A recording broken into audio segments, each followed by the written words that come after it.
गुरुदेव हम कहा ला था रे चिला हम भावरपुर के भट्टी ले दूधी ठो गो मार के आथे गुरुदेव वारे चिला ए चिला जी गुरुदेव आज कौन सा रात है चिला आज अंधियारी रात है गुरुदेव ए चिला आज पुण्य के रात है चिला बाबा रे आज इच्छा धारी लांग नागिन उतरने वाला है चिला नागिन उतरने वाला है चिला कहाँ चढ़े है गुरुदेव ए चिला मैं 100 साल तपस्या करे हो रे चिला गुरुदेव हाँ चिला आप 100 साल तपस्या करे हो 100 साल तपस्या करे हो रे चिला ये बताओ गुरुदेव हाँ चिला आप 100 साल तपस्या करे हो हाँ तो आप मन के तो काम करना बंद क्या काम करना बंद रही रे चिला तो जंतर मंतर है गुरुदेव ये चिला अरे जंतर मंतर कभी पुराना नहीं हो रे चिला नहीं हो जब भी पढ़वे तब भी नया चिला ठीक है गुरुदेव आज इच्छा धारी लांग के मणि निकाल के हम दोनों अमर हो जाओ रे चिला ठीक है गुरुदेव चल चिला चल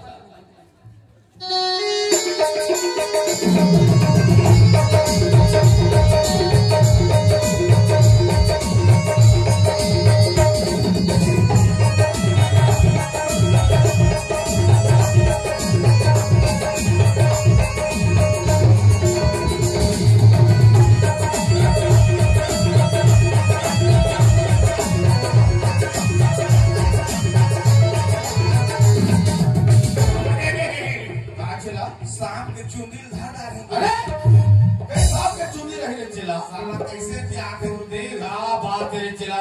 ये कहाँ सांप ना पकड़ता रे चिला कहाँ सांप है गुरुदेव ये कहाँ सांप पे जानता रे कहाँ सांप है गुरुदेव इले तो पिटी का तेरा लेकिन मणि नहीं लगे गुरुदेव ये कहीं मणि निकल ही रे चिला लेला कैसे कर गुरुदेव इला छोड़ रे चिला लील दा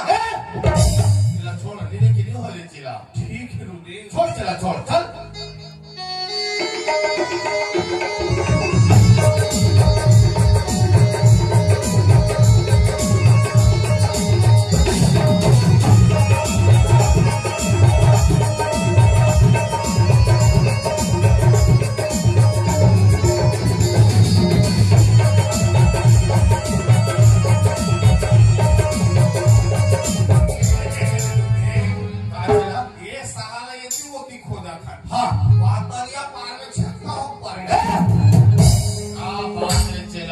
मणि निकली तेरा पकड़ा ये इला का मणि निकाले बस पकड़े से एको मणि नहीं निकले गुरुदेव क्या बात रे चिला चिला हमला पकड़ना हमला पकड़ा दिया और ये तरिया पार के पकड़ा चिला लेला कैसे करूं गुरुदेव इला पानी फेंक रे चिला फेंक दो फेंक दे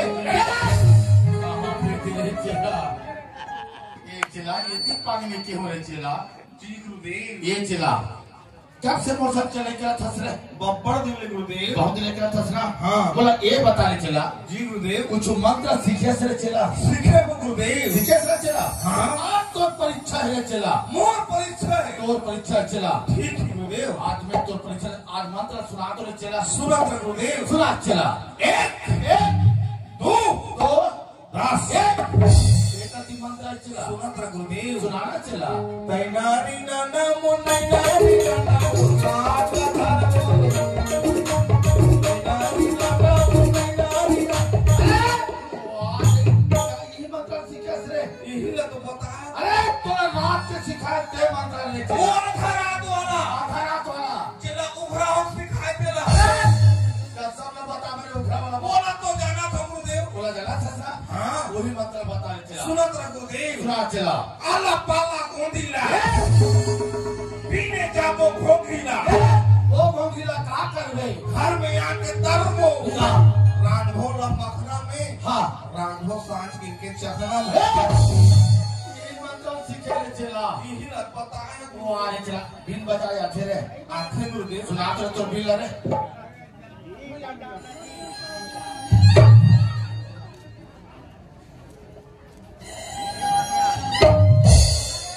गुरुदेव का चिला ये सारा छेदा चुरा अरे गया अरे कोशिश कर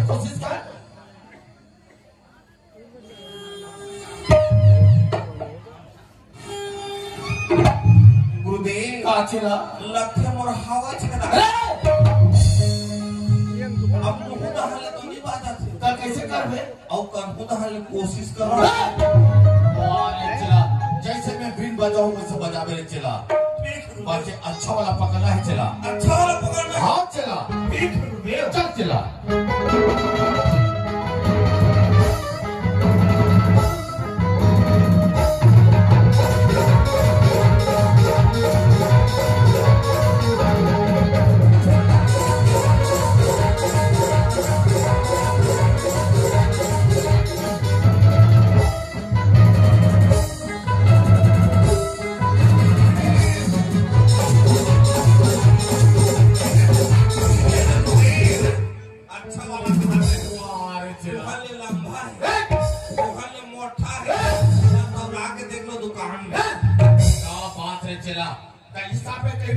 चल ही रे। ये तो अच्छा वाला अच्छा वाला क्या तो हिसाब में पकड़ मेरे। तो कहाँ साहब है गुरुदेव? ये कहाँ साहब है जान फंस रे। हाँ गुरुदेव। ही रे तो अजगर का थे रे।